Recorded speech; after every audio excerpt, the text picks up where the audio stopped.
আউযু বিল্লাহি মিনাশ শাইতানির রাজিম। বিসমিল্লাহির রহমানির রহিম। আজকের এই পবিত্র ওয়াজ মাহফিলের সম্মানিত সভাপতি উপস্থিত আছেন, এইমাত্র বক্তব্য রাখলেন, আপনাদের সকলের অত্যন্ত পরিচিত মুখ, কালিয়াকুর উপজেলা বিএনপির সংগ্রামী সাধারণ সম্পাদক আমার স্নেহভাজন পারভেজ আহমেদ। এখানে উপস্থিত আছেন আপনাদের এই চাপার ইউনিয়নের আরেক কৃতি সন্তান, এই চাপার ইউনিয়ন বিএনপির সংগ্রামী সভাপতি বিশিষ্ট সমাজসেবক জনাব ডিজি রাব্বানী সহ এখানে আমাদের সূত্রাপুর ইউনিয়ন, মৌচাক ইউনিয়ন, বোয়ালি ইউনিয়ন, ফুলবেড়া ইউনিয়ন, চাপার ইউনিয়ন সহ বিভিন্ন ইউনিয়নের সম্মানিত সভাপতি, সাধারণ সম্পাদক সহ সাংগঠনিক সম্পাদক সহ অনেক নেতৃবৃন্দ আছেন। কিন্তু তাদের নাম বলা হয়েছে এর আগে দুইবার, আমি আর সবার নামটা বললাম না।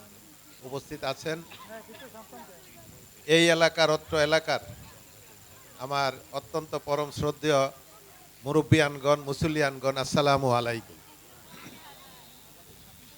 আসলে পারভেজ আমাকে অনেক বড় করে পরিচয় দেওয়ার চেষ্টা করছে।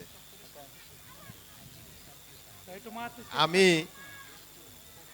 একটা কথা আছে না যে মায়ের কাছে তো আর না কি বলে, সন্তানের পরিচয়কে তো আর খুব বড় করে তুলে ধরার কিছু থাকে না। একটা কথা বলে মায়ের কাছে আবার সন্তানের কি পরিচয়। তো আমি তো, আমার বাড়ি তো চা বাগান, চা বাগান আর এই যে বড়ই বাড়ি খুব বেশি দূরে নাকি? আমি তো এই এলাকারই সন্তান নাকি? এই লালমাটিরই তো সন্তান। তো অতএব আমি মনে করি আমার পরিচয় এত বড় করে তুলে ধরার, অন্তত এই এলাকায় আমার নিজের বাড়িতে তুলে ধরার কিছুই নাই। এই এলাকা দিয়েই ছোটবেলা থেকে চলাফেরা, আর এই পর্যন্ত বহু অনুষ্ঠান প্রোগ্রামে, অনেক দাওয়াত, অনেক মাহফিল, অনেক কিছুতেই আসছি। আমি শুধু এইটাই বলতে চাই যে আজকের এই ইসলামিক জলসা, এটা যে মাদ্রাসার উদ্যোগে হয়েছে, হাফিজিয়া মাদ্রাসা, তার মানে এই মাদ্রাসা থেকে তো যাদের শিক্ষা দেওয়া হয় তারা তো নিশ্চয়ই কোরআনে হাফেজ হচ্ছে নাকি? তাই তো। তো কোরআনে হাফেজ হচ্ছে যে মাদ্রাসায়, সেই মাদ্রাসা কত বড় একটা পবিত্র এবং গুরুত্বপূর্ণ জায়গা। আল্লাহর কোরআন, সেই কোরআন এখানে শিক্ষা দেওয়া হচ্ছে এবং সেই কোরআনের উপরে হাফেজ হচ্ছে। এই হাফেজরা যতদিন পর্যন্ত এই পৃথিবীর বুকে বেঁচে থাকবে ততদিন পর্যন্ত কোরআন শরীফ জীবিত থাকবে। কথাটা কি ঠিক বললাম কিনা? কোরআন শরীফ বই যে আকারে যেটা আছে, এটা তো বইয়ের মধ্যে, আর এই হাফেজরা কোরআন শরীফ মুখস্থ করে পুরা কোরআন শরীফটা যখন তারা শিখবে, মুখস্থ করবে, তার মানে সেটা হলো জীবন্ত কোরআন। আমার একটা কথা মনে পড়ল, একজন হিন্দু গায়ক, নাম হয়তো অনেকেই শুনে থাকবেন, ওর নাম হচ্ছে নকুল বিশ্বাস, নকুল কুমার চন্দ্র বিশ্বাস। হয়তো অনেকেই নামটা শুনবেন বা তার গানও হয়তো অনেকেই শুনবেন। সে একজন হিন্দু গায়ক এবং গান সে নিজেই রচনা করে। আমার খুব পছন্দের গায়কটা, কারণ তার গানগুলোর কথা, ভাষা আমার খুব পছন্দ হয়। খুব বাস্তব কথা তার গানের মধ্যে পাওয়া যায়। এই হিন্দু গায়ক, সে নিজে লেখক, নিজেই গান রচনা করে, নিজেই গান গায়। সে একটা গানের মধ্যে বলছে, গানটা পুরাপুরি তো বলতে পারবো না, তার গানের একটা জায়গায় সে বলছে যে এই পৃথিবী থেকে, গানের ভাষায় বলছে, এই পৃথিবী থেকে কোনোদিন কোরআন শরীফকে মুছে ফেলা যাবে না, নিশ্চিহ্ন করা যাবে না। পৃথিবীর সমস্ত কোরআন শরীফ যদি পুড়িয়ে ফেলা হয়, পৃথিবীর সমস্ত কোরআন শরীফ যদি পুড়ে ফেলা হয়, তারপরেও এই পৃথিবী থেকে কোরআন শরীফকে বিদায় করা যাবে না। যতদিন পর্যন্ত এই পৃথিবীর বুকে একজন হাফেজ বেঁচে থাকবে, ততদিন পর্যন্ত এই পৃথিবীর বুকে থেকে কোরআন শরীফকে মুছে ফেলা, নিশ্চিহ্ন করা যাবে না। তার এই গানের মধ্যে, সে গানের ভাষায়, গানের আকারে তার নিজের রচনা করা এই গানটি সে গাইছে। এই গানটি শুনলে আমার ভিতরটা অন্যরকম নাড়া দিয়ে ওঠে।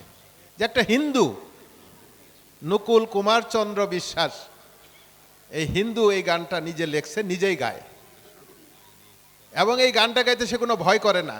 এই গান সে ভারতের মাটিতে দাঁড়িয়ে এই গানটা সে বহুবার গেয়েছে, বাংলাদেশের বহু অনুষ্ঠানে সেই গানটা বহুবার গেয়েছে, সে ভয় করে না। তাকে অনেক সাংবাদিকরা, অনেক বড় বড় হিন্দু বড় বড় নেতারা তাকে প্রশ্ন করে যে তুমি একজন হিন্দু হইয়া তুমি এই ধরনের গান গাও এইভাবে। তখন সে তার জবাবে বলছে যে আমি যে গান আমি নিজে লেখছি, যে গান আমি গাইছি, এই গানের যদি একটা শব্দ যদি আমি ভুল বলে থাকি, মিথ্যা বলে থাকি, আপনারা আমাকে বলেন। আমি তো গায়ক, গান গাও আমার কাজ, বলেন আমি ভুল বলছি কি না।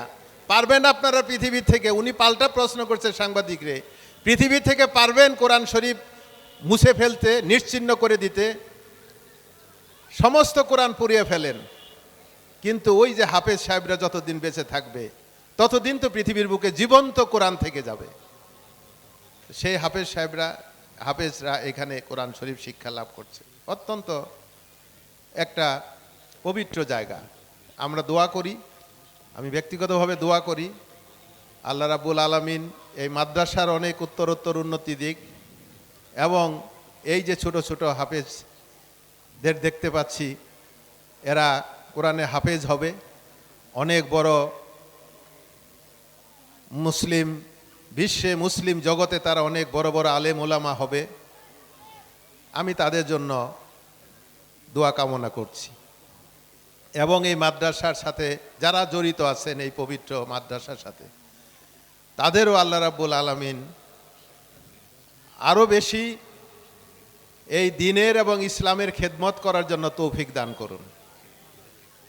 আমরা যারা আছি এই সমাজের, যারা আমরা বাসিন্দা, এখানে বাইরের কোনো মানুষ নাই, যতটুকু আমি দেখতেছি চিনতেছি সব আমরা এই এলাকারই।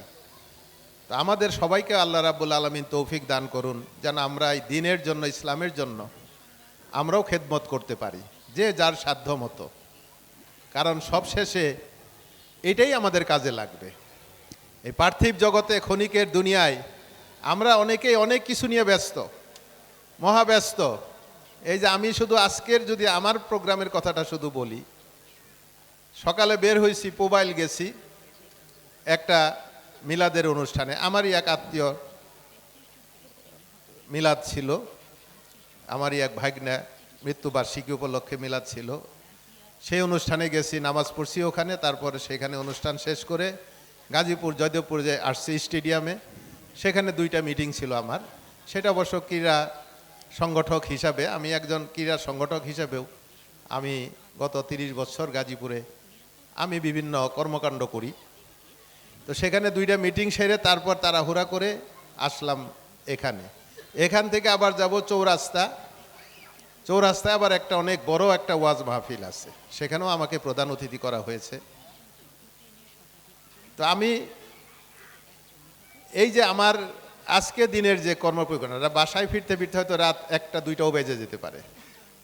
এই যে আমরা সবাই ব্যস্ত, যত ব্যস্তই থাকি না কেন, আসলে সব কিছুর ঊর্ধ্বে হচ্ছে যে আমাদের জীবনের, আমরা ধর্মকর্ম করে যা কিছু কামাই করে যেতে পারবো, এই ধর্মকর্মের পিছনে যেটুকু সময় দিতে পারবো, 2 টাকা যদি এই ধর্মের পিছনে খরচ করতে পারি, তাহলে এটাই হলো আমাদের শেষ জীবনের পরকালের আসল পুঁজি। তো আমাদের সেই কথাটা সবাইকে মনে রাখতে হবে। হ্যাঁ, আমরা ব্যবসায়ী হিসাবে রাজনীতিবিদ হিসাবে অনেক ব্যস্ত থাকতে হয়, ব্যস্ত আছি। পারভেজ বলেছে, হ্যাঁ আমি মনে করি এটা আমার কেন, এটা আমার সারা কালিয়াকুরবাসীর, কালিয়াকুরের প্রতিটা মানুষের গর্বের হওয়ার কথা যে আমি এই কালিয়াকুরের সন্তান হিসাবে, তাও আবার এই এলাকার লালমাটি এলাকাতে অবহেলিত এলাকা বলা হইতো এক সময়, অবহেলিত। আমরা ছোটবেলায় দেখছি, মনে হয়তো আমরা এই লালমাটির বন জঙ্গলের যারা, আমাদেরকে মনে হয় যেন অনেকে মানুষই মনে করতো না।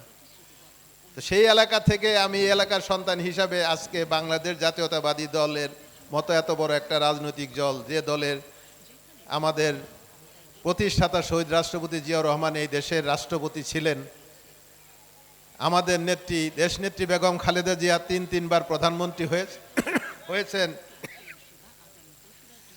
সেই এত বড় দলের আজকে আমি কালিয়াকুর উপজেলা থেকে গাজীপুর জেলা, সেখান থেকে কেন্দ্রীয় কমিটির সদস্য হইলাম, সহ সাংগঠনিক সম্পাদক হইলাম, কেন্দ্রীয় বিএনপির সাংগঠনিক সম্পাদক হইলাম।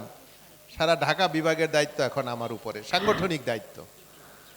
তো আমি তো মনে করি এটা এলাকার জন্য গর্বেরই কথা, হওয়ারই কথা, কারণ এই এলাকা থেকে বিএনপির এত বড় পদে কেউ তো যাইতে পারে নাই।